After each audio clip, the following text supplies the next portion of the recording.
welcome to Fast Talk, your source for the science of endurance performance. I'm your host, Trevor Connor, here with Coach Rob Pickles. There was a time where if you wanted to train, you had little choice but to go outside. So to make it more enjoyable, or to give yourself a little more motivation, you called up friends to join you, or you headed out to the group ride to ensure that you were being pushed.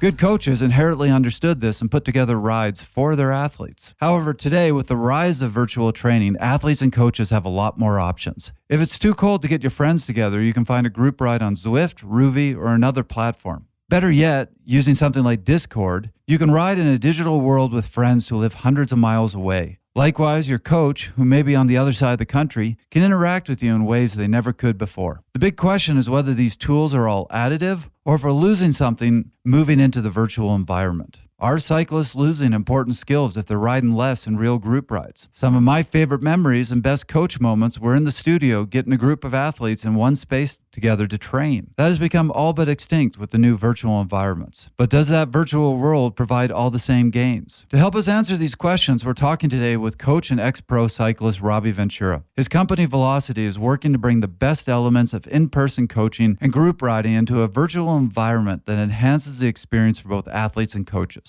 We'll discuss with him what the virtual environment has done for athletes, both positive and negative, how it has changed the coach-athlete relationship, and even how it's affecting the coach-coach relationship. The day before this recording, Rob and I did a workout with Robbie and a group of his athletes on the Velocity platform. So we'll round out the conversation talking about our experience with that workout. The whole thing was recorded, so if you'd like to give it a try, go to our website where you'll find a link. Joining Robbie, we'll also hear from a host of other guests, including Dr. Andy Pruitt, master fitter Ryan Ignatz, mental performance coach and ex-pro Brent Bookwalter, founder of Cerebral Performance, Dr. Scott Fry, physiologist and owner of Athletica.ai, Dr. Paul Larson, host of the Mickeypedia podcast on nutrition, Dr. Mickey Wilden, and head coach at Apex Coaching, Neil Henderson. So get ready for some virtual interaction, and let's make you fast.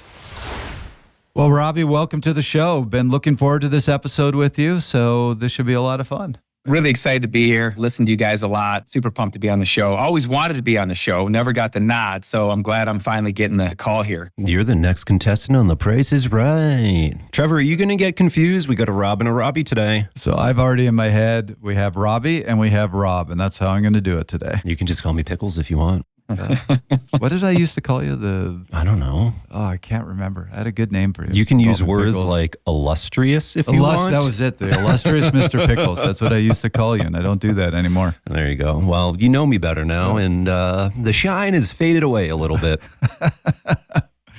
So, Robbie, we'll get to this later in the show, but we did a workout on your platform yesterday, pretty early in the morning. Had a lot of fun. Thank you for inviting us on your platform. Yeah, it was a good time. I learned my lesson. You know, you don't mess with Mr. Pickles there in any efforts. But yeah, I had a great time. You guys were terrific. All the athletes, I've already gotten a bunch of feedback. People just loved listening to you and hearing you and learning from y'all on the platform. So that was great. Nice. Glad to hear it. Hey, it was early enough in the morning. I didn't even bother bringing a water bottle. I was just drinking straight black coffee throughout the workout. That is actually one of the things I loved. I took the time. I put on a Fast Talk Labs You kit. did. I cleaned up my space. Rob shows up in a sweatshirt with his coffee. Dude, whatever. That's how I roll in the morning. That was funny. I was like, he had like a velour Yep.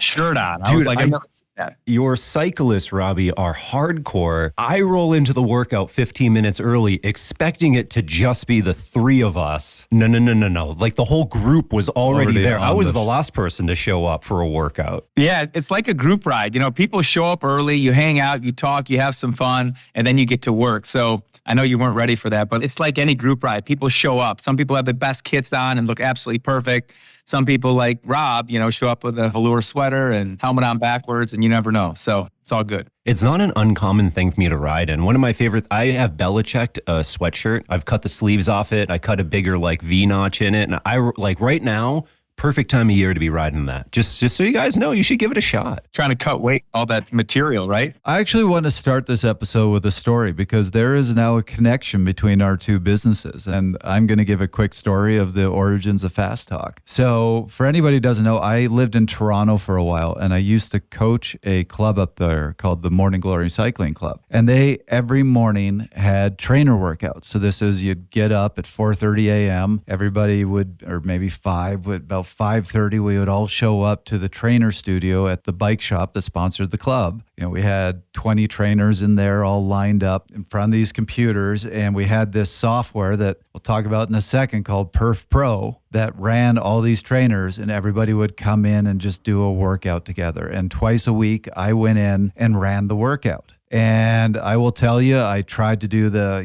rah, rah, hey, you're doing a great job type stuff. And basically they all just said, Trevor, stop. Just not your thing. It's 5:30 in the morning, Trevor. I'm trying to figure out what do I do during the workout. And so I walked into one and said, why don't you guys hit me with questions about training and physiology? And while you're doing your workout, I'll answer your questions. And that became our routine. I would just discuss training. And after a couple months of that, one of the athletes in the group came up to me and said, Trevor, have you thought about doing a podcast? And I was like, wait, this is how it all began? This is how it all began. He suggested that. Wow. And it just kind of got into my head, and I went back to Velo News and said, hey, would you guys be interested in doing a podcast? And that is the origin of Fast Talk. It was doing these trainer classes and just talking about training in the morning. And so how our businesses connect, I was very sad to hear that during COVID, the trainer studio in Toronto disappeared. This was something I loved. Everybody loved this. It was a great way for everybody in the club to connect and bond and work out together. And it disappeared during COVID. And it didn't come back. And I was very, very sad to hear that. And then I heard you bought Perf Pro. Yes. Well, for one, we got to find that young man that told you to have a podcast, and you have to have him on your show at some point, because that's a pretty good story. And I'd love to find out why he had that thought to have you do podcasts. I mean, obviously you do a great job and you were educating these young kids and they thought that was valuable. But yeah, Perf Pro is a software that we've used, for over 25 years. It's just a great software. And the person who designed that, Drew Hartman, is just an awesome guy. Just a really, really, really good guy. And we not only bought Perf Pro, but we have Drew designing all of our software moving forward as well. So he's terrific. That's great. And so I can't tell you, when you told me this is the guts of your tool, how excited I was to hear that. And I think we'll get to that in a minute. A big part of what we're going to talk about today is the important social aspects of training. But before we dive into it, let's hear a few thoughts from Dr. Paul Larson and Dr. Mickey Williden. I think the social aspect is critical, honestly. We are social beings at the end of the day. I see it in what we're building in Athletica. We've got our customers always asking, can I get my training program alongside of Joey's or whatever, right? Like, people want that. And the more we can make the solutions for individuals working alongside their friends in a social environment, the better we're going to be off. The more users are going to enjoy using the product. I completely agree. And I just think of myself as an athlete, albeit aging. Most of my near and dear friends have come through my sport. And for us to lose some of that as part of our training to do with whatever it is that we're doing, I think social interaction is really important. And, I've got a lot of my relationships, my best relationships come through being an athlete and being able to train and experience an event with my friends. But we spend 99% of our time training. The event is just one aspect of it. So to have that social interaction during training, to Paul's point, I think is really important. So the other reason I told this story, and Robbie, this is where I'm going to throw it to you, and really what this episode is about. I'm kind of that old school person. I love that, getting everybody into the studio during that workout together. There was just something to it, something that was really fun. And as I said, that doesn't exist anymore up in Toronto. Riders just don't want to get up at 5 a.m. and come to a studio. It seems like things are changing. The nature of our relationships in the sport are changing. Granted, cycling is kind of an individual sport. You can do all your training alone, but it does seem like there is a value to the relationship. So I'm going to throw that to you as a coach yourself. Let's first talk about how important are interactions and relationships in endurance sports, in training, in coaching. Yeah, we've all done a lot of riding ourselves. I was a professional for many years, and I think kind of the athlete's goals play a big role in how important those relationships are. If you're looking at professional cyclists that are doing this for a living and everything that their entire being is about optimizing performance, relationships are still important for them, but maybe not quite as important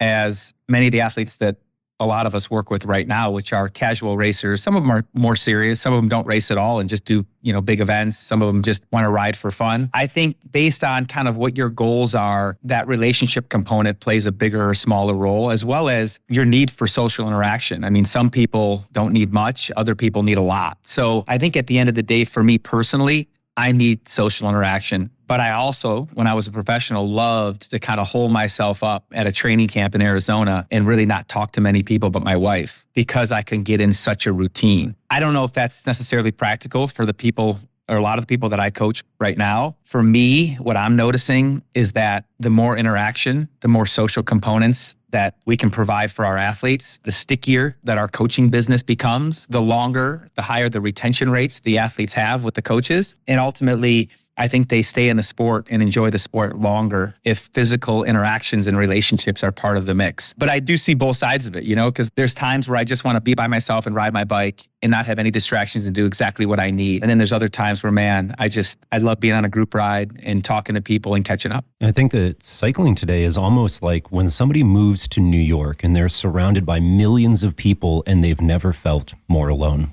Right, where we go into Zwift, and Zwift is a social app, right? You're out there, hundreds of thousands of people. I just see them as names. I just see them as avatars. I'm not really interacting with them. It's like riding the subway to work. There's all of these people around me, but I don't know them. I'm not interacting with them. And so I do think that cyclists are still craving some social interaction. When the weather is nice, when they feel safe enough, maybe they'll go out and do group rides. Maybe you have one best friend that you ride with. I do think that it's important for people that they don't get lost kind of in the abyss, in the sea of the virtual sort of cycling world. And so there's the question, are we losing some of that? I mean, I still think in the summer, you have local group rides that people can go on. You have local training races, so you get a little bit of that. But let's particularly talk about, right now we're in November. We're going into the off season and the base season. Is there something that's been lost? As Rob said, even though you have Zwift and you can get on there and there's 10,000 other people on there, is it the same? Or are we losing some of that important interaction?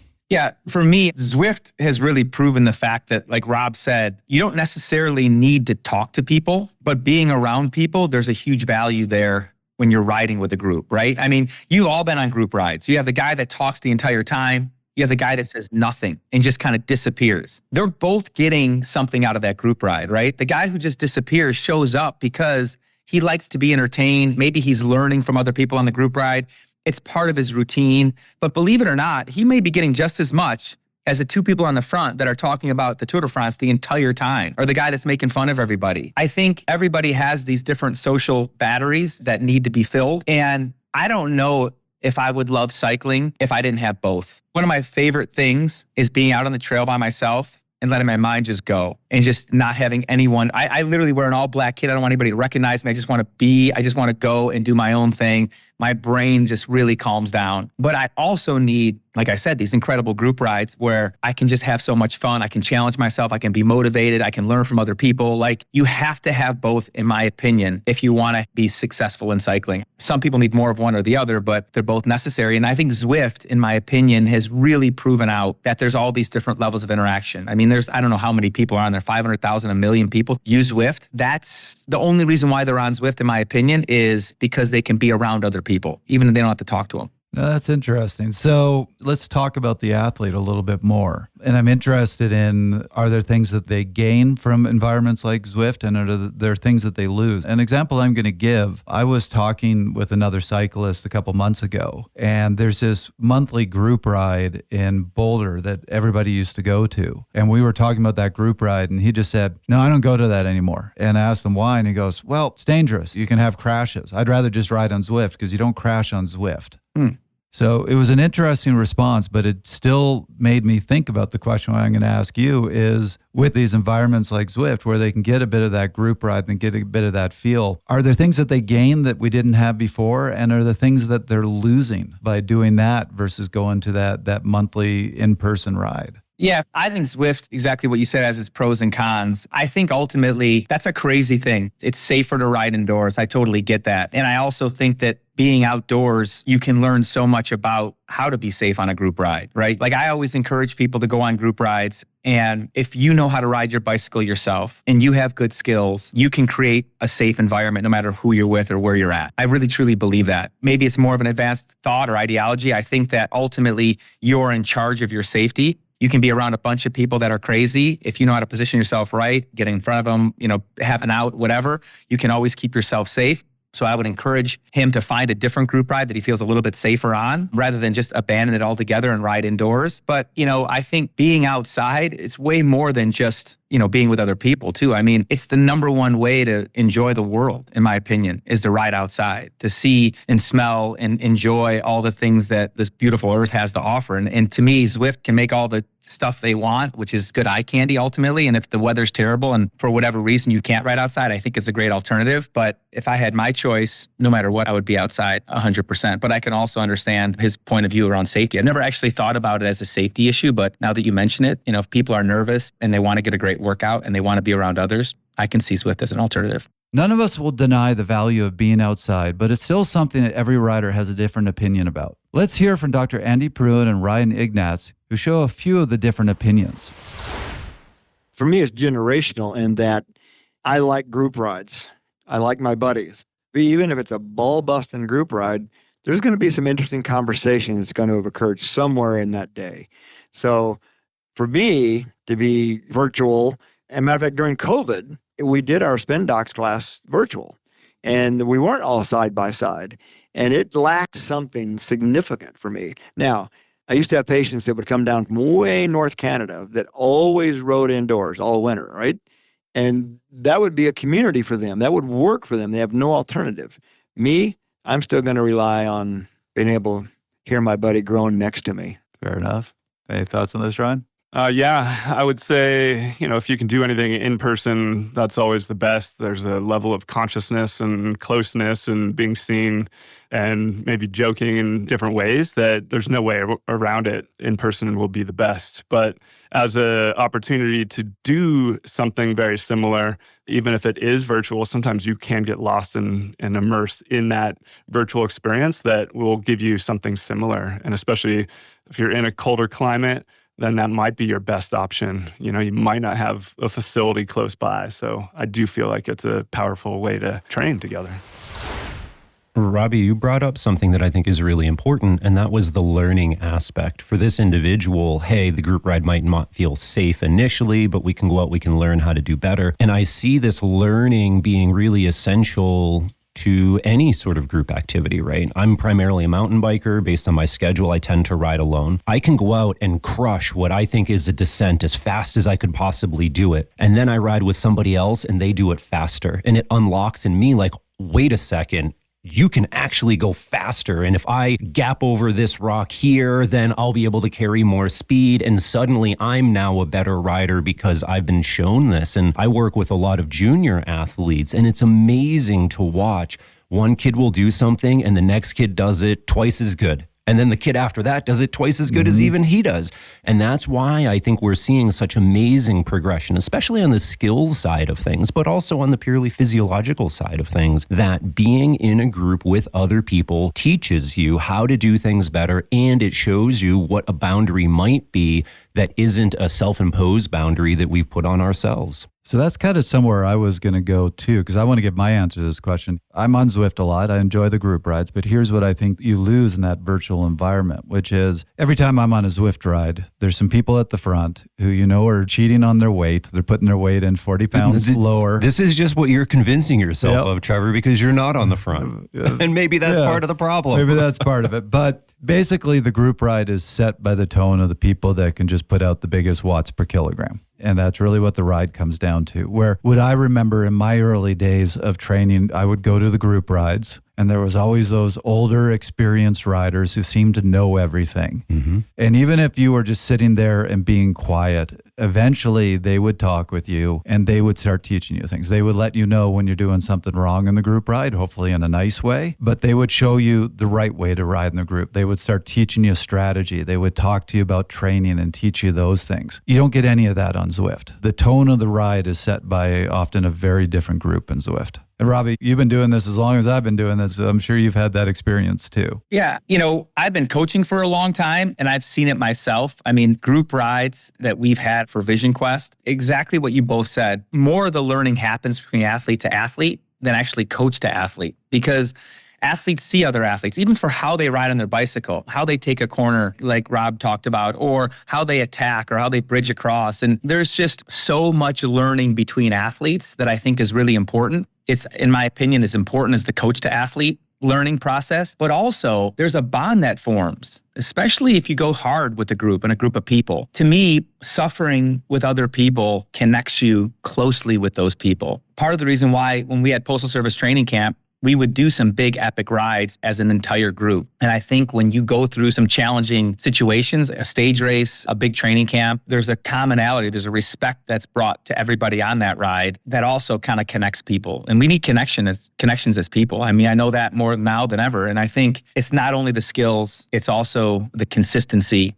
It's also, someone's going to show up on a regular basis, therefore making you more consistent. It's laughing and suffering as a group that also, I think, builds the fun of our incredible sport. That shared connection is really important, or the shared experience is really important. So let's shift gears here a little bit and talk about this increasingly virtual environment and the impact that has on the coach-athlete relationship. Are there things that coaches gain from this, and are there things that coaches are losing from this, trying to work with their athletes? Yeah, I think in this new kind of world of data, right, there's so much data crunching that, WKO4 can do for you, or Golden Cheetah, or AI programs. There's a lot out there that takes some of the work that we as coaches used to do on a regular basis out of the equation, sort of say. And I think that athlete-coach relationship, that connection outside of just here's your training plan, here's your training analysis, that's becoming less and less important. And I think it's going to continue to become less and less important. What's really, in my opinion, going to make great coaches have incredible businesses is their ability to connect with the athlete, their ability to teach the athlete way more than just power output and metrics, but all of the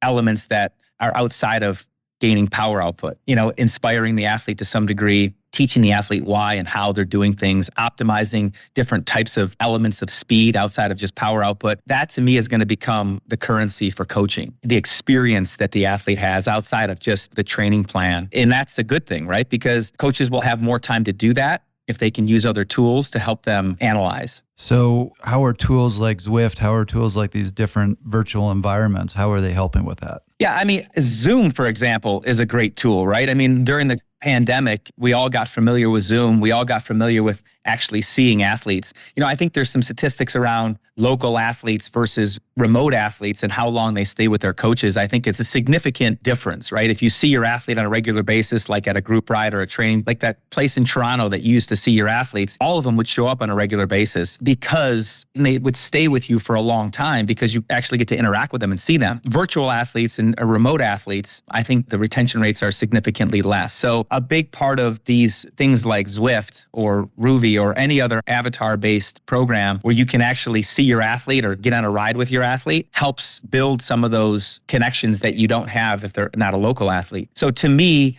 the coaches have to leverage Zoom, they have to leverage Zwift, they have to leverage potentially Velocity or other ways to communicate with their athletes on a regular basis, actually while they're riding, right? So even when you're on a group ride and you have a bunch of your athletes there, you can see them and get to them at some point. But Trevor, when you had the studio and you had all the athletes right in front of you, you could really do a good job of helping so many of the athletes at once, right? Because they were right there in front of you. So trying to figure out a situation where you can see your athlete actually riding on a regular basis, because seeing them means something, right? You can look at their position. You can help them with that. You can see if they're struggling or not. You can correct things while they're actually doing it. And I think to me, that's going to be important as coaching gets a little bit more competitive with the AI-driven plans that I think will eventually become really, really good. I mean, I don't know about you, Trevor, and I did this at the USA cycling thing. I don't know if you listened to my talk there, but I had basically pulled up. I said, I want to get ready for Unbound, and I have 16 weeks, and here's my threshold, and here's how much time I have to train, and I want it to be power-based, and I did a 20-minute test, and here's my 20-minute power. Write me a training plan. I mean, this thing was really, really good. So you have to provide, as a coach and as an athlete, you should want more from a coach than just a training plan when AI can get us pretty darn close there. Yeah, certainly. To further what you were saying, all of my athletes at this point are remote, and I make it a point to have face-to-face conversations with them. We use Google Meet, but Zoom, another great platform, because I do think that it's important. I don't want to just be texting or WhatsApping athletes. I don't want to just be talking to them on the phone. I want to be able to see them, because then you can understand emotion. But, I do oftentimes feel like there are things that I'm not able to be effective with because we are remote. One athlete was going through a lot of bike fit issues, and I'm not there. We have to go through the process of building a team. Okay, who are great bike fitters in your area? Let me sort of ask my group, my network, to see if they know anybody in your area. Same sort of thing with strength training. I don't like to program hardcore strength training for my athletes because I'm not there with them. I can't see if they're squatting with appropriate form, and I hate to say it, I don't want to just trust them. So I'm totally fine on the strength side with some core, some stability, some balance, some accessory muscle type stuff, right? But that's an area that I feel like being in person is really important. So I think that we've had episodes and we have content on building teams around, and I think that has become increasingly important as athletes are becoming remote. But,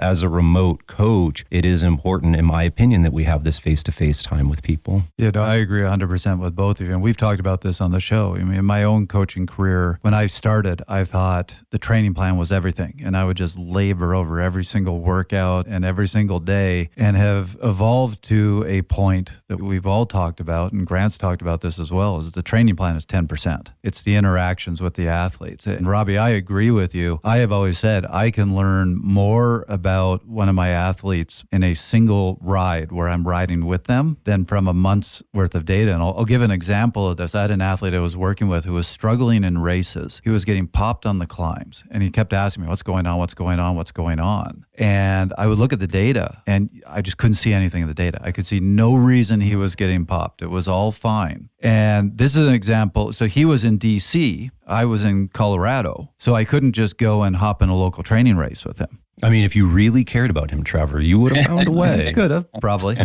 But this is where actually having a virtual environment helped. We found a race on Zwift that had some climbing in it. It was the London course. And I said, let's go do this race together. And I basically just rode behind him on Zwift. And what I saw is when we hit the hill, people started attacking, and he slowed down. And what I realized was this was not a physiological thing. This was not, we just need to find the right interval to give you a little more strength on the hills. This was, he was anticipating mentally that he was going to get popped on the climbs and had already quit by the time the attack started. He just assumed he was going to get popped. And what we really need to work on was his confidence in himself that, no, you don't need to get popped here. Yeah.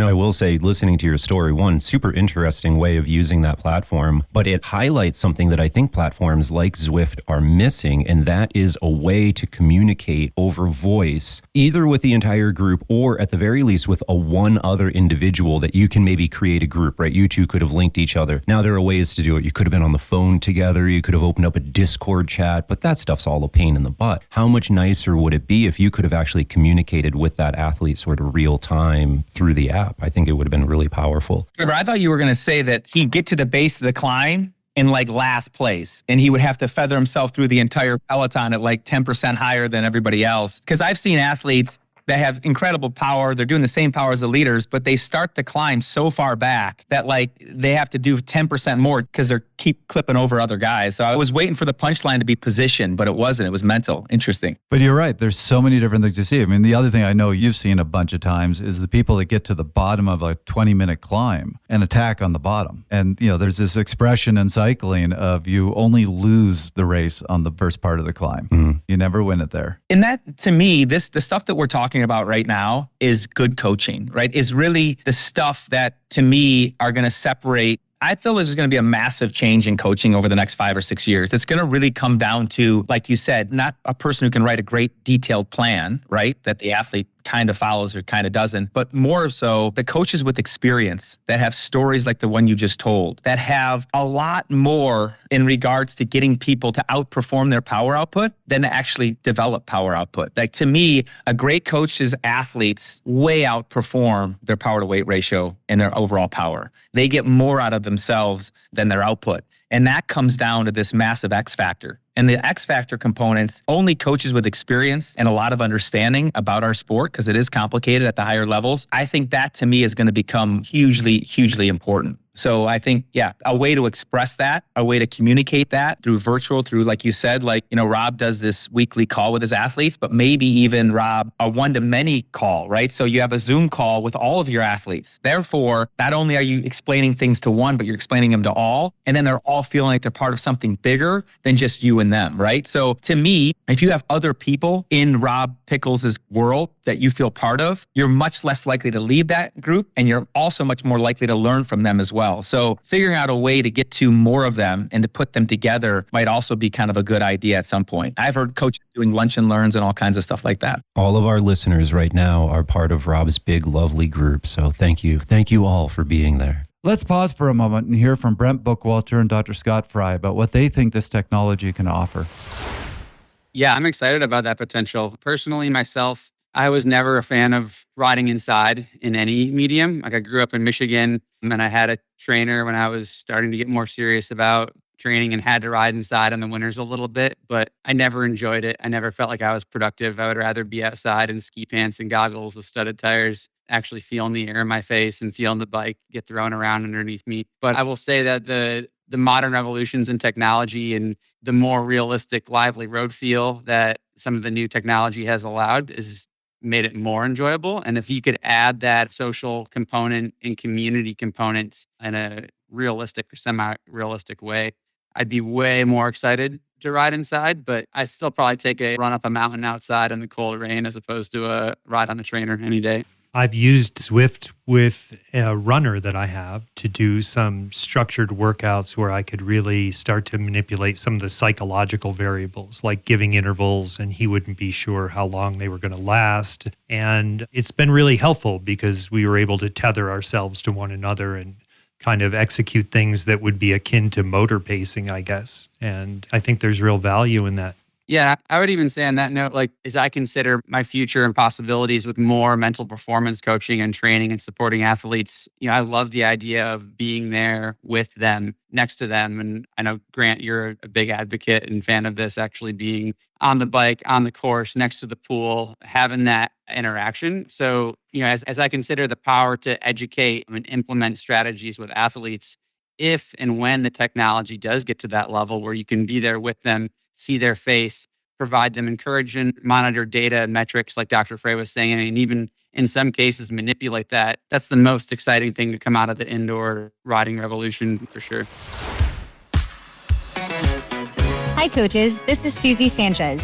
I'm the Director of DEI and Membership Programs for USA Cycling. This year, we've announced some exciting changes to USA Cycling's coach certification and license renewal program. With partners like Fast Talk Labs, we've made our coach education program much stronger and more clear. All coaches need 6 CEUs by the end of 2024 to renew their licenses. Learn more and get started on great courses from Fast Talk Labs at learn.usacycling.org.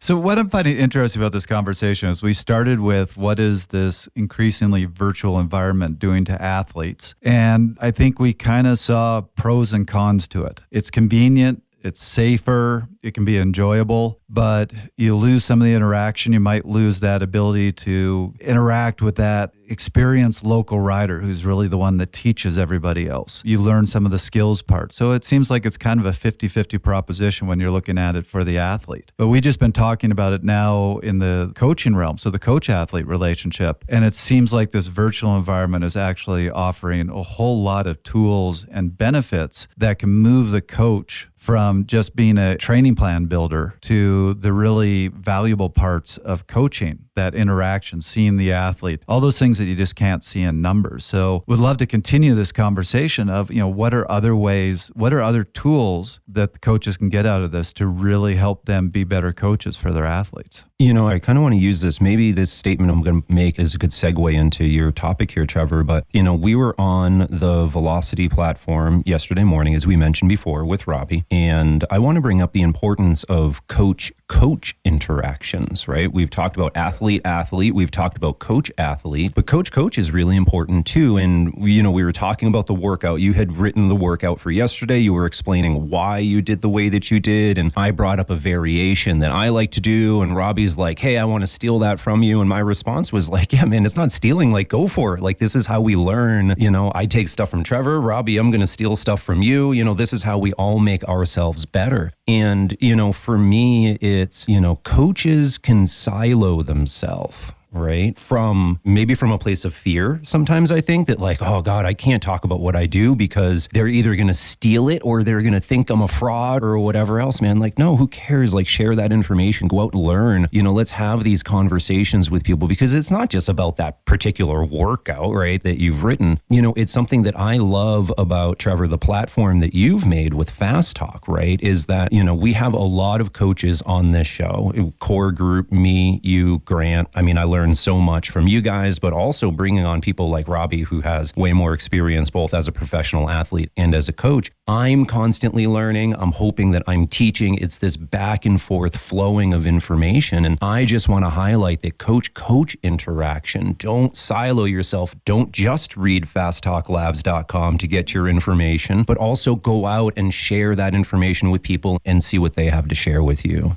Rob, that to me is the mark of a good coach. When I talk to coaches and they are open and honest and forthcoming with information, they want to help you. They understand that they don't have it figured out, that there's still always so much to learn. If athletes out there that are listening to this, if your coach is open to other coaches, to other testing methodologies, to listening and learning continuously, to sharing what he has with other people, that's a good start of finding somebody that you want to use. And you said it perfectly, Rob. It's really about our coaches as a community, sharing with each other, learning from one another, and ultimately building a better and better product. I think all of us are kind of in this group for sure, want to help coaches do their job better, want to help athletes be more successful. And the best way to do that is to give information freely to everybody, because it's really the nuance that separates coaches that makes a great relationship. It's your understanding of the athlete. It's taking that time to really care about your athlete. And to me, I'm never intimidated. I was so excited that a bunch of Vision Quest athletes got to learn from you guys yesterday. It was phenomenal. I felt it was an honor to have you guys teach athletes that I work with. I wasn't at all worried that they were going to leave me or scared. It was more about an opportunity to give them more. And I think that's really the mentality that athletes and coaches should be thinking about. Yeah, I actually think that's a really good point. And for any coaches who are listening, my strongest suggestion to you is trying to keep a bunch of secrets isn't going to help you, because, unless you coach Pogacar and say, hey, I've got a bunch of secrets. Yeah.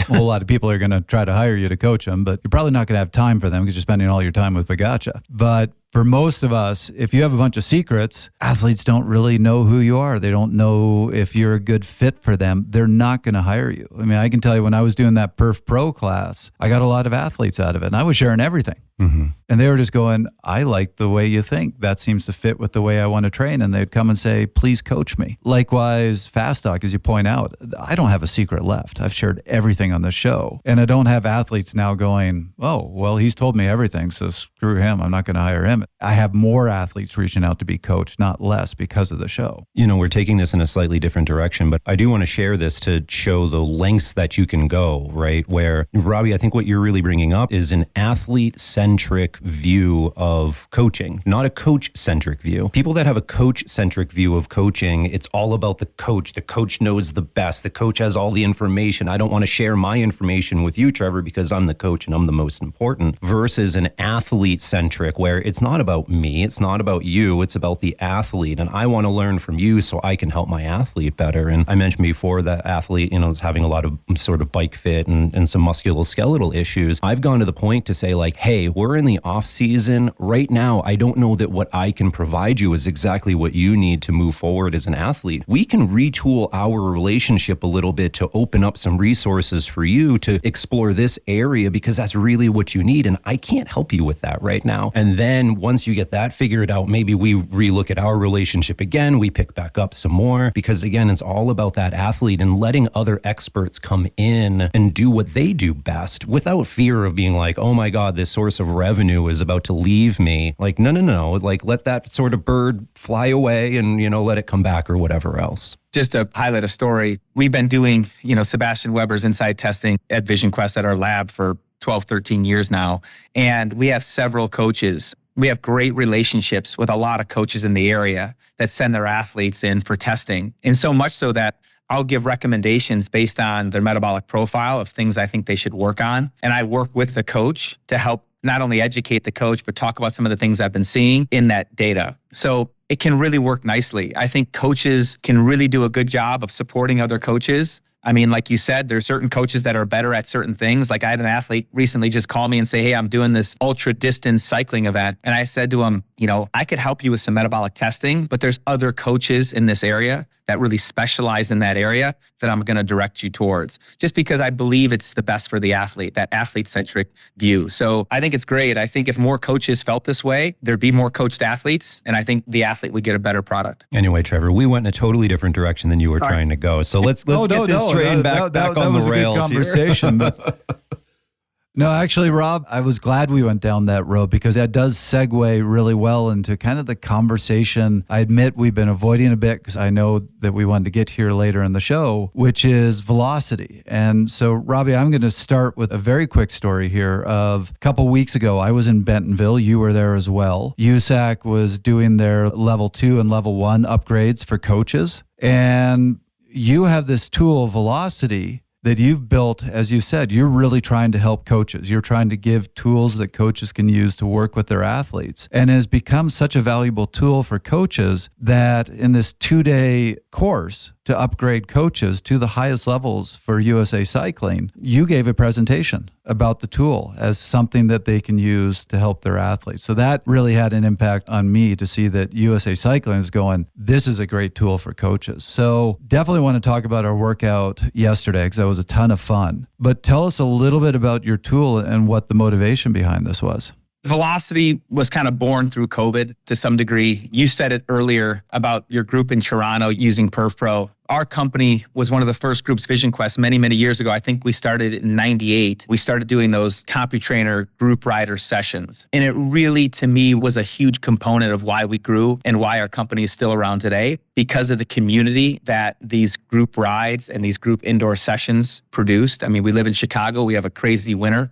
A lot of people train indoors. We've been training indoors for a long time. Our winters aren't as forgiving maybe as Colorado winters are. And basically, once we started to build these centers, they started to pop up all over Chicago. I mean, it went like wildfire. I think there was 36 indoor training centers at one point in the Chicagoland area where I'm from. And COVID pretty much wiped them all out except for ours. And the only reason why ours survived is because we had numbers. We had a critical mass that some of these other training centers didn't have. Our governor completely stopped indoor working out.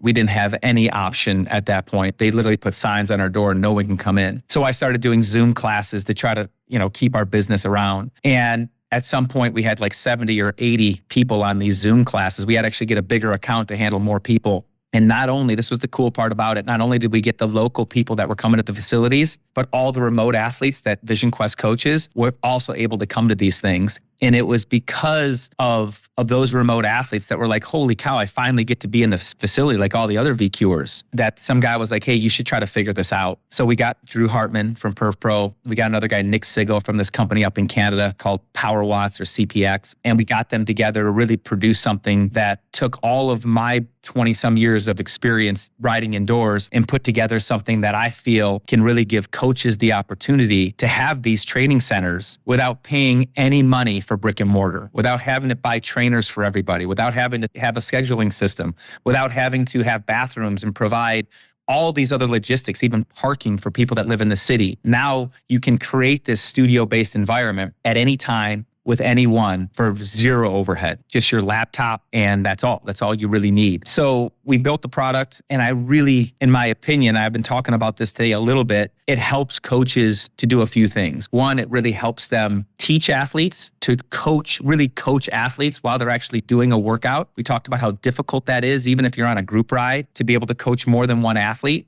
Really gives you that opportunity to do that. It connects coaches with their athletes in a big way. They can actually see them. They can adjust positions. They can do a bunch of different things. But also, as we talked about earlier, it gives athletes the ability to train together, to feel that connection that we all talked about that was so important. That's very difficult, even on some of the other virtual products that are out there. So we went for it. We raised some money, a lot of great investors. We have a great board of directors. We have the CEO of SRAM, Ken Loosberg's on our board. And we have just a lot of great people involved in this product. It's one of the most fulfilling things ever, not because I believe it's going to be the next Zwift, because it's not. It does exactly what I want it to do, which is help coaches do their job better and teach athletes what I think is very important, which is beyond power output, beyond duration and intensity, but all the other stuff is what the program is built to do. I got to say, I mean, we had a ton of fun yesterday. You asked me to put together a workout that would test the tool a little bit. And so I came out with this variations on over-unders that we'll talk a little more about in a second. But what I was really impressed by, besides the fact that you are the master of this, I've done a few of your workouts now. Dude, and you're absurdly come on. He's so good. You know how to work the room. We were glad you were there because Rob and I probably would have been just joking around and everybody would have got a horrible workout. No, dude, you're one of those people sometimes I just sit there and I stare in awe of people that are really good at their craft. And dude, you're legit, honestly. Well, thank you. I will tell you the magic that you two brought to that class. I mean, I had a bunch of athletes that I normally use. They're like, they want you guys to do more. And I'm not going to push you to do more because I know that maybe that's not the direction you want to go. But people would love to work out with you both. Well, that's we nice can probably to hear. work something out. But I would describe yesterday as Rob and I were kind of the clown act, and you were the person who kept the train on the on the track. It's maybe. We were the entertainment. I thought the content, I thought the workout for starters was spectacular. I loved it. And here's the beautiful thing about the workout. You tell athletes to go do that workout. We send 10 athletes to go out and do that on their own. Let's just say you put it in Training Peaks. They either do it on Zwift or they do it on their computer. Or they go do it on their whatever. I will promise you both this, that no way, shape, or form would they have gotten out of that workout even a tenth by doing it on their own. Yep. Having you explain physiology, having you explain the real world atmosphere, having you explain when you should do the workout, how you should do the workout, how you should adjust the workout, things you should be thinking about when you're doing these intervals. That was the gold. That's what's missing. That stuff right there that you guys were able to teach these athletes while they were doing the workout was worth so much more than if an athlete just had to go. I can't even explain to you how important and how much different that workout would have been had Rachel Cantor, a girl that was in the class, go do that workout. I don't care how much you write in the comments, Trevor. You could have wrote everything you wanted. There's no way she can even comprehend it. But ultimately, during the actual interval, to say what she needed to do was just magical. And I think that's the future. I agree real quick here with you, Robbie, where, like you said, it doesn't matter how much you write in Training Peaks. You're never going to get across all of the nuance that was included in the workout that Trevor wrote. And so, as a coach, what do? I just write really simple workouts in Training Peaks that people can actually go out and execute. And I think that that's important, that people are able to execute what's asked of them. But yeah, I mean, being in this environment where you are actually communicating directly with people, where you're giving accessory information, right? You are giving guidance on what the rider ought to be doing in that moment, but also this is the reason that we're doing it. And that provides so much information, safety, and confidence for the rider of, well, I'm not just doing this to do this, right? And, so here's the thing, right, Robbie? People can compare what you're doing to Peloton, right? That's another great group online platform. But when you take these classes, you see that, okay, the underlying reasoning and knowledge of what's happening on the Velocity platform is 11 out of 10, right? And sometimes it feels like on Peloton, you're just doing it to do it. You're doing it because it's hard. There's no good reason, it's just like, let's go to the music and let's suffer. But to hear, Trevor, from you, like, we're doing this for this reason, it's going to help you in the future in this way, like, that's the gold that you don't get anywhere else. Well, when you asked me to test the tool, I picked a workout, and I said this multiple times yesterday during the workout. It's one that I give my athletes right before they're trying to be on top race form. And I said, this actually trains the things that are going to make or break a race for you, but you can't see any of it in the data. You can go out and do the workout by yourself. You can send me the data, and there's so much of it that you just can't see. And what I really enjoyed yesterday, what I was really impressed by when I was trying to test the tool for you, is the number of coachable moments your tool allowed. So for anybody who hasn't seen this, if you're the coach running the workout, everybody is on video. So you can see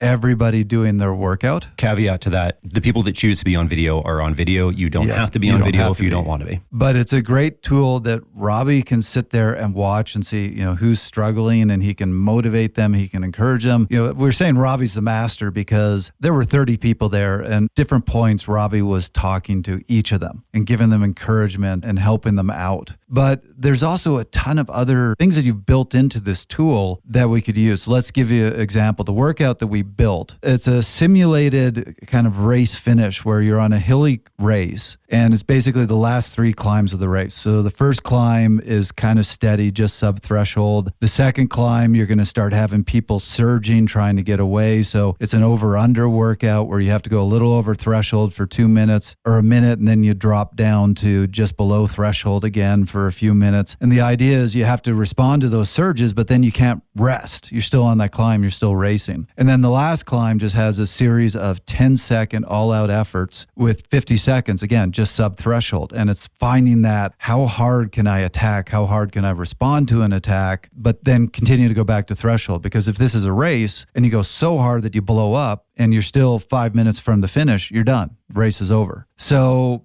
that first part where it was just steady up the climb, if somebody went and did this by themselves, they're just going to ride steady and you're not going to get a ton out of it. But Robbie and I built into it changes in the grade because he can actually control the grade. We gave cadence goals because that was one of the things that we talked about throughout that part of the workout is the best climbers are really good at controlling their cadence as the grade changes on a climb. You don't want to drop down to 30 RPM and suddenly have somebody attack. So you need to be holding that consistent cadence. We played a lot with that. And then you had this one point where all the data on the athlete's screen disappeared, and it's now still watching you, and everybody's getting a score of how well they execute the workout. You have to stay at that intensity, try to keep it about, I think you put a target about 70 RPM, but you can't see it, so you got to do it by feel, which is such an important thing to learn. So we just, it was this, what was it, a 10-minute segment that was just at a steady power. But again, if somebody went out and did it by themselves, it would be boring. We were able to build so much into that, have so much fun with it. It was really engaging, yeah. And then when we got to the over-unders, really talk about the idea here is do the over as hard as you can without blowing up. You can't drop down to 100 watts. You got to finish that over and immediately go down to 90% of threshold, and talked about the value of that and why that's important, and learning how, what is your limit? How high above threshold can you go? And we talked about the difference between Rob and myself. Rob's a sprinter. He can go really hard. I'm a time trialist. I can't go that hard above threshold. And so Rob might kill me for 30 seconds. I then have to just try to time trial back up to him. I can't respond to him. And Robbie, you did try to respond to him. And I loved what happened there where you're like, yeah, I'm done. Yeah.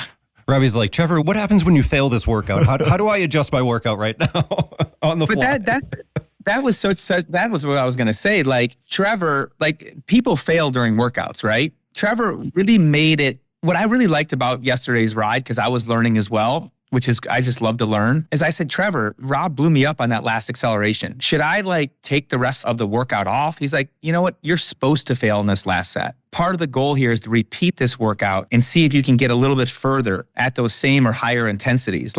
He gave the workout way more context about failure, about success, about, hey, maybe you want to fail at some point during this workout, and this is what I want you to do. I want you to keep those high intensity numbers up there. And if you can't manage the 90%, you want to back it off a little bit so you can manage it all the way through. There was so much learning that would be impossible to have happen. I mean, I might be able to learn about this over the course of a year, but I got it all in one workout. And not only did I learn about this workout, I learned how to manage other workouts because of the content. And the nice thing about this is what Trevor said, is this workout now is in the on-demand library. You go to Fast Talk Labs portal, you can actually watch this workout and do it again. and see if you can make it a couple more. And you can even see your score from the last one on the leaderboard and see if you can beat your score from the last one. So once the live workout is done, you can still access that. And the cool thing about accessing that is maybe you learn something from somebody else. Like maybe Trevor talked to Rachel about when she gets out of her seat, get a little bit further forward on your bicycle, or have a little less bend in your elbow, or whatever he was commenting on, that you can look at yourself and go, whoa, I needed that adjustment as well. So like we talked about, like I think there's learning that can happen continuously, and I think it needs to happen like that. But the workout itself, having co-hosting, so now you can bring on, like you can even do one of your Fast Talk Labs podcasts on there and bring on Alan Lim or bring on Sebastian Weber and have them talk themselves to one of their favorite workouts. So I'm just thinking about more workouts for Fast Talk in the future because you guys did a really nice job. Dude, I was so breathless during that. I could barely talk. No way could I record a podcast. Good Lord. You can lower your threshold, Robert, from 520 back down to 475 and be fine. It's a joke because every time he talks about my threshold, the number gets higher. So... It is where I got to say, anybody who's interested, please come do our workout. We had a ton of fun. But join one of Robbie's workouts. Robbie is the master here. He invited me to one in the summer, and he does all this, and it's great. Like, he knows all the athletes, and he was saying that to them while he was doing the rides. And you could just see him giving encouragement, talking to each of the different athletes on the platform, which I really enjoyed. And here's my giant embarrassment. You invited me. This was more of a kind of easier, just sub-threshold type workout. I was getting ready for a race and I wanted to do some super high intensity. So I'm like, I'll show up, but I'm not actually going to do the workout he says. When you were having the 1 minute at threshold, I was going up to like 200% and killing myself. I go, nobody's going to notice. This is a virtual environment. And like the first or second time I do it, Robbie's like, Trevor, you're going a little over the goals here. His screen turns red. So like when people go way too hard, the screen for the coach is really easy if you're a coach watching the athletes, because if they're blue, they're under. If they're green, they're doing in the right zone. And if they're red, they're above. Trevor's thing was blinking red. He was like, what's going on here? I thought he had his power set at like 100 watts or something. I thought maybe he missed on the FTP, but he was doing his own thing. And I think that's okay too, because, Robert, let's just say there's a threshold workout for Thursday that we all want to do it together as a group. But really, Robert only wants to do tempo that day. He can just drop his threshold 10% or 15%. Get all the skill development stuff. Get all the fun. Get all the gamification elements. But the whole workout gets blunted by 10% because he dropped his threshold. So you can adjust like you did. You still had fun in the class. You still learned a lot, hopefully, but you got your workout in as well. So I think, to me, I often think that riding with others, being coached, learning something might even be a little bit better than doing exactly what you're supposed to do to optimize power output. Like at the end of the day, power output for people eventually, unless they have more time, doesn't get that much better. But if you have athletes for 10 or 11 years and you can work on their aerodynamics, you can work on their conservation of energy, you can work on them being smoother, you can work on their terrain management, you can really extend their ability to grow for significantly longer. Yeah. So Robbie, if I understand this correctly, the workout that we did with you, you're making that available for free. And I think you're even going to put it out on YouTube, correct? Yep. Yes. So anybody who's interested, we'll put the links to that in our show notes. So if you'd like to check out the workout, if you want to kind of as you said, this was kind of an episode of Fast Talk while doing a workout. If anybody just wants to check that out, we'll also have it on YouTube. And go to the show notes for this episode. We'll have the links to both the workout and the YouTube. Trevor, the problem with this is we have faces for radio, and I'm not sure that being a YouTube influencer is in our future. But it's always been my goal, I guess. Well, look at Robbie's hair. He makes up for both of us. Get out of here. No, it's so funny. It's a good thing Grant isn't here. Grant, yeah. You guys all got good looks. Are you kidding me? And I think the most important thing is a coach resonates with an athlete. I mean, that's why Peloton has such a diverse amount of people. Some people like my energy. Some people think I talk too much, and I totally agree with them. We have a lot of different coaches that do classes for us on Vision Quest, and they're all completely different. Men and women, athletes and people that are a little quieter and just kind of let the workout breathe a lot. Certain people that are really good at certain things. So as a coach, don't think you have to know physiology like Trevor, or don't think you have to have experience in the medical field like Robert to be a great coach on this platform. All you have to really do is care about your athletes, take an interest in them, understand what their goals are, tell stories about the workout that you're doing, why you're doing what you're doing, and then add those coachable moments and those tools. The platform is really based around helping coaches to do their job better, not to coach in a specific way. We're all very different. We all have different ideas on how things should be done. Nobody competes with you. You have your own portal. Whatever the coaching group that you have, you get your own portal. You can coach any way you want. All your workouts get recorded in an on-demand library. You can put strength training on there. There's running as well if you're a triathlete. So understand that we're not telling you how to do your job. We're just giving you an opportunity to do it better. Yeah, I think that's a really good point. You are right. Everybody's different. And like I said, when I tried to be you, when I first started running those Perf Pro classes, literally the athletes there were just telling me, Trevor, stop. Just stop. That's just not your thing. And I found my thing. My thing was talk about training, talk about physiology, which led to the podcast. So I agree with you. Every coach who does this, they can find their way. Bring some music. Just play the music and let them enjoy that, and just give pointers when you can. There's a lot of different ways to do it. So find your own style. Before we wrap things up, let's hear from Neil Henderson about how he's been using the virtual environment and tools like Velocity to aid his coaching. I've been involved in this end of things as a coach for quite a long time, way back, starting with CompuTrainer studio setups. We actually, when I was at Boulder Center for Sports Medicine, I think we set up 4 trainers in one area temporarily as a little bit of a starting point, and grew that up to 8 CompuTrainers in a little separate area, and had kids, coming in, add adults, add the whole mix, the entire spectrum of folks, where in person we could actually see them and ride with them and teach and coach in ways that we couldn't necessarily do on the road. So that really opened up a whole new realm of things, and that connection. Then we got into some smarter trainers, the Wahoo Kicker Studio that I opened in 2013 in Boulder. Again, extending that and being able to bring in a broad range of folks that you could ride with. So whether I could have a session with like a world champion right here and somebody who's a brand new cyclist right next to them, and these two folks are doing the same relative workout in that way, and I could be coaching and teaching both of them something totally different while they're doing the same thing. And so that side of things, I think, was really exciting. And now we've gotten to the point where a lot of times people have now separated from one another in a lot of the virtual training side of things. And so the ability to build fitness with what we do in that virtual world, on a trainer, on a smart bike, in those ways, for sure, I've seen the growth and the opportunity in that, helping develop workouts and things with the Sufferfest, which then came under the Wahoo umbrella later on in the Wahoo system training. But these elements are things that can help develop that fitness. There's that connection sometimes that we've lost now, I would say, in the modern realm with a lot of things. You have some social aspects with certain different software platforms out there, especially the virtual worlds like Zwift. Then you have folks that are just doing things on their own, closed off a little bit. They might get a coach's specific workout. So they're doing that, power duration type of thing, but they're losing out on learning something about riding or not getting connection with others.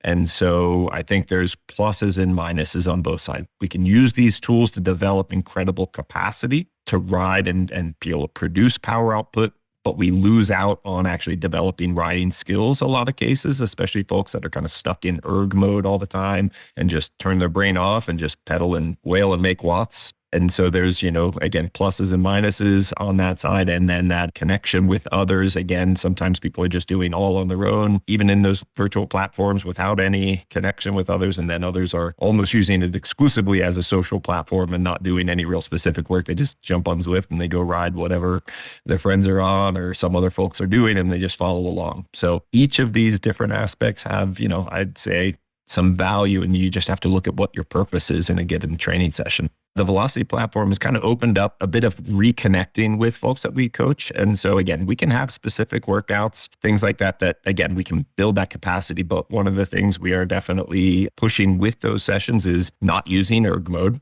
So the rider has to actually be shifting to hit both the power and cadence targets. So a lot of times in platforms in the past, power was the be all end all, and cadence, sometimes we had suggestions, but in the Velocity platform, especially the gamified aspect of it, where we have those selected intervals that are being scored both on power and cadence, we are now able to have a little bit more encouragement to be doing the right thing. As a rider, when we have group sessions, live sessions, I'm able to give somebody those cues as they're riding. I can see the cadence, I can see the power if they're exceeding or not meeting the cadence target, able to give them that immediate feedback in that way, as well as that our competitive type folks, that gamified aspect of both the power and cadence settings being scored really does help people kind of stay engaged in the workout. It also gives us that ability to just see them, have a little quick catch up chat, see how they're doing physically in those ways that, again, I can't see on Zwift unless I'd have to set up a separate thing, or most of the other platforms, you don't get that same live interaction. So there's been a lot of pluses for us, and we've recorded all of our workouts since we started last year. And so our library, we've got over 80 different sessions with myself and two of our other coaches at Apex Coaching who have built into that. And we've been able to build some additional aspects, some training plans that just use the Velocity platform for our cycling workouts. We've also added some strength, mobility, and stability sessions as well. So we're getting that little bit bigger picture of all those aspects in cycling and things of being able to help our athletes be more capable. All right. I think it's about time to round things up. But before we dive into our take-homes, we have a question for our forum. And that question is, what would you like to see in the future to improve your interactions with other athletes and coaches? So go to our forum, you'll find that question, and please give us your answers. All right, guys. Enjoyed the conversation. I think it's time to get to our take-home. So, Robbie, you're new to the show. This is where each of us gets 1 minute to kind of summarize what we think is the most important message to take from this episode. So, Robbie, let's start with you. Sure. I love coaching. It really brought to me something that I couldn't get from professional cycling. And I just really want coaches. I believe in coaches. I've always had coaches my whole life. My dad was my first coach. And I just want all coaches to do their job at a higher and higher level and react to all the technology that are coming our way. And to me, what's going to really be important for us as coaches is to connect us with our athletes in a better way, to also connect our athletes together in a better way, and to really teach the nuance of our sport beyond power, beyond intensity, beyond duration. I think there's a lot more for us to teach. And now with Velocity and some of these other platforms, we have tools that allow us to do that, to bring our athletes together, to actually give our athletes the skills, the knowledge, and the understanding to become significantly faster than we are powerful. And tools like Velocity is 100% focused on helping you as coaches to teach your athletes all the knowledge that you have in your head and to give you a vehicle for you to do that properly. So if you're interested in it, please reach out to me, to Velocity, and we'll get you all taken care of.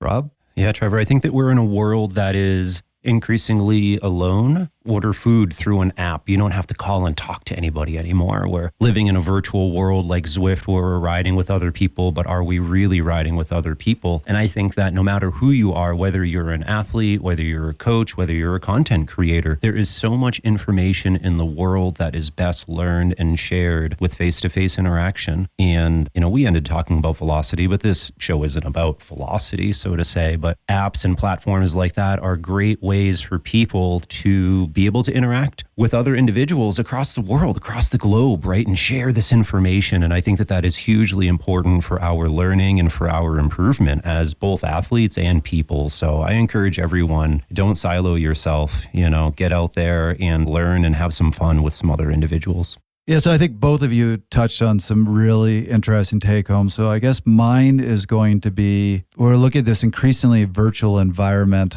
I think we've seen pros and cons for the athletes. But when it comes to coaches, you've kind of seen this evolution of the coaching world where there was a time when really if you wanted to coach an athlete, it had to be in person and there was real value to that. You then saw us move to this remote coaching where I really think you saw this rise in the training plan coach. And I think that sort of coach with AI training plan development now, they're going to really struggle. To be a coach nowadays, you have to be offering more. And I think we need to find these tools. When you are a remote coach, you can't just go and pat your athlete on the back or go for a ride with them. You need these tools that are going to separate you from just the training plan. And Robbie, this is my little plug to you. You asked me to check out Velocity. I went into it skeptically, was really impressed with the tool. You're not paying us at all here. It's just, I think you have a tool that gives something to coaches that they can really use to help out their athletes. So thanks for coming and talking to us about this and sharing it with us. Thank you guys. And hopefully you understand that this will be a super fun thing for you guys to do once in a while. Heck, I would come to your classes. I'd pay to come to your classes. So please just consider doing another one at some point down the road. Definitely will. Will do. All right. Thanks, Robbie. It was fun having you on the show.